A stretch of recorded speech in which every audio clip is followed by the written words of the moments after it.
Welcome to the deep dive.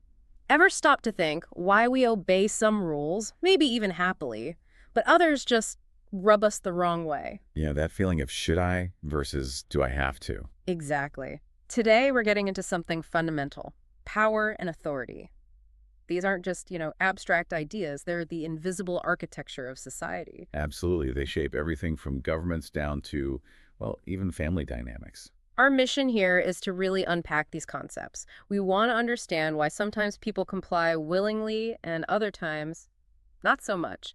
What's the real difference between just raw power and, say, legitimate rule? And by the end, you'll have a solid grasp, a kind of shortcut to understanding these crucial ideas. We're drawing on some foundational thinking here, right? Key sociological texts. That's right. We've pulled out the core insights, the really important stuff from thinkers like Max Weber and others, so you get the essence without the dense reading. Okay, let's unpack this then. Power. We hear the word all the time, but what does it actually mean in this context? Well, at its most basic, power is the ability to influence or control what people do, even if they don't want to. Uh-huh. Max Weber, who we'll talk about quite a bit, put it very clearly. He said power is the chance of a man or number of men to realize their own will in a social action, even against the resistance of others. So it's about getting your way, basically. Pretty much, even if others are pushing back. Okay, so think about this example. A criminal pointing a gun. They definitely have power in that moment, right? They can make someone hand over their wallet. Clearly, yes, that's raw power in action. But it doesn't feel quite right, does it? There's something missing compared to, say, a police officer directing traffic. What's that crucial difference? Think about what that implies. That's the core question, isn't it? That difference is legitimacy. And understanding power gets more complex. Stephen Lukes, another sociologist, actually broke power down into three faces or dimensions. Oh, interesting. What are they? Okay, so the first one is the most obvious. He called it one-dimensional power. This is about direct influence on decisions. Who wins the vote, who gets their policy passed. It's the power you can actually see. Right, the stuff that makes the headlines. Exactly. Then there's two-dimensional power. This is a bit more subtle. It's about controlling the agenda, deciding what issues even get talked about in the first place. Ah, so keeping certain things off the table. Precisely. Preventing potential conflicts or challenges from ever surfacing. But then Lukes identified a three-dimensional power, which is perhaps the most profound. Okay. This is about shaping people's very thoughts, beliefs, and desires. It's ideological control. Getting people to accept the current state of affairs as natural or inevitable, even if it doesn't serve their interests. They don't even realize power is being exercised. Wow, that's much deeper. So it goes from forcing someone to controlling the conversation to actually shaping how they think. That's the spectrum, yeah. From visible coercion to invisible influence. It really makes you think, how might these different layers of power be operating around you?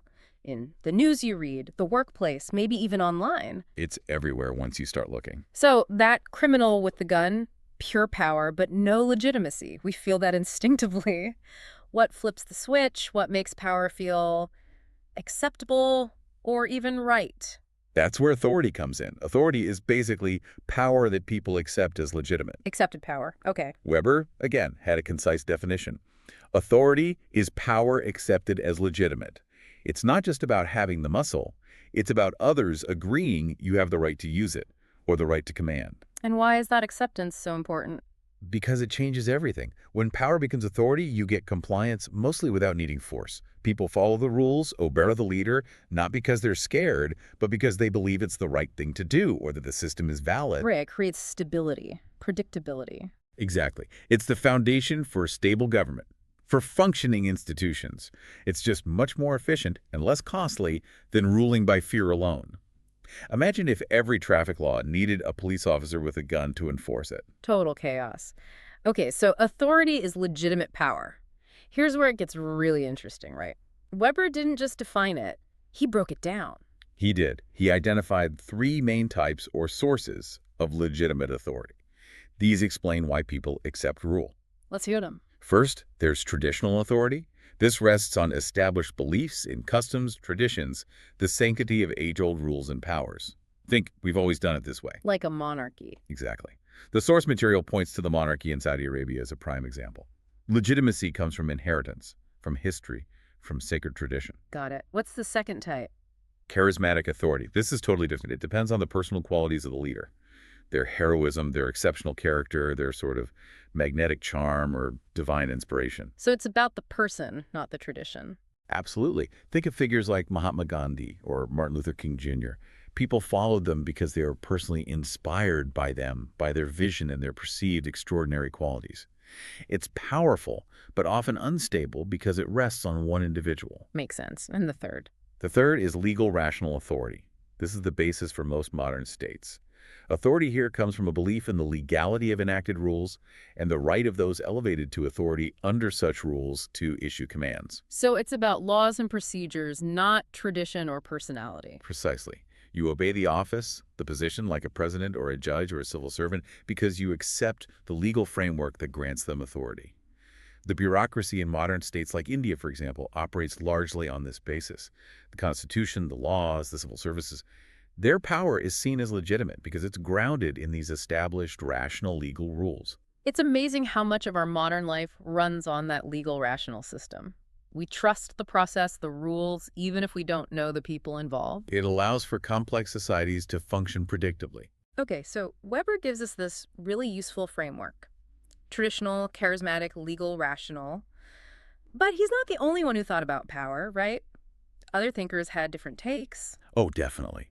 While Weber's ideas are foundational, others offer different, sometimes contrasting perspectives, which are really helpful too. Like too. Well, take the Marxist view.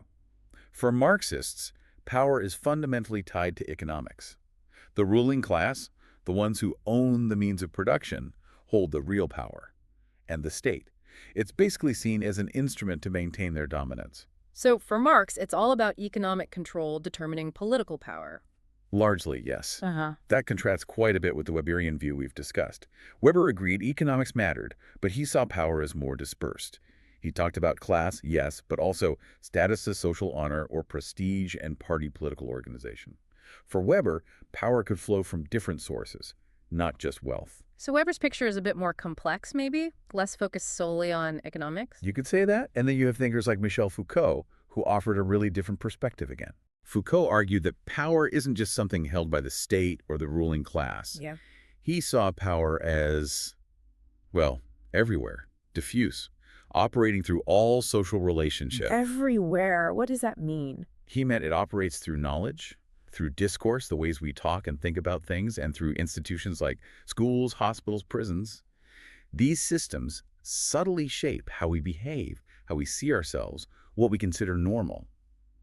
Power isn't just saying no, it's shaping the very definition of yes. That's fascinating. So power isn't just top-down control, it's woven into the fabric of everyday life, shaping us in ways we might not even notice. Exactly. It's productive, not just repressive. It creates kinds of knowledge, kinds of subjects. What's fascinating here is how these different perspectives challenge us to look for power in different places, isn't it? Not just in government buildings, but maybe in classrooms, doctors' offices, even in how we define things. It really broadens the lens. So what does this all mean for us today? How do these ideas about power and authority play out in our, very modern, very digital world? Well, they're incredibly relevant. Think about digital power.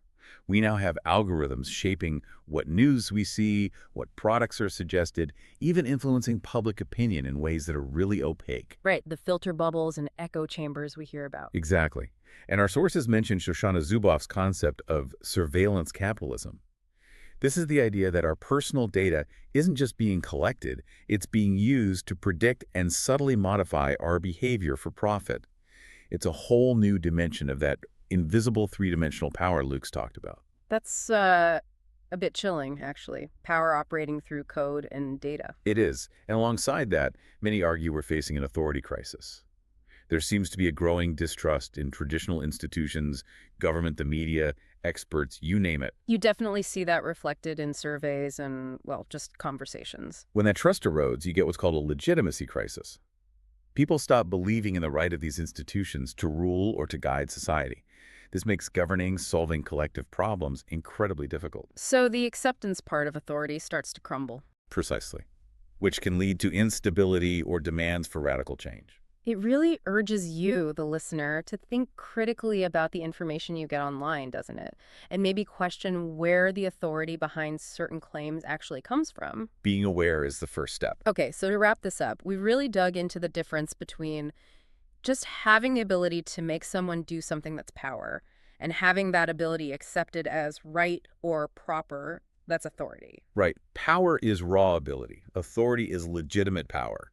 And understanding that distinction is absolutely key. Why is it so crucial?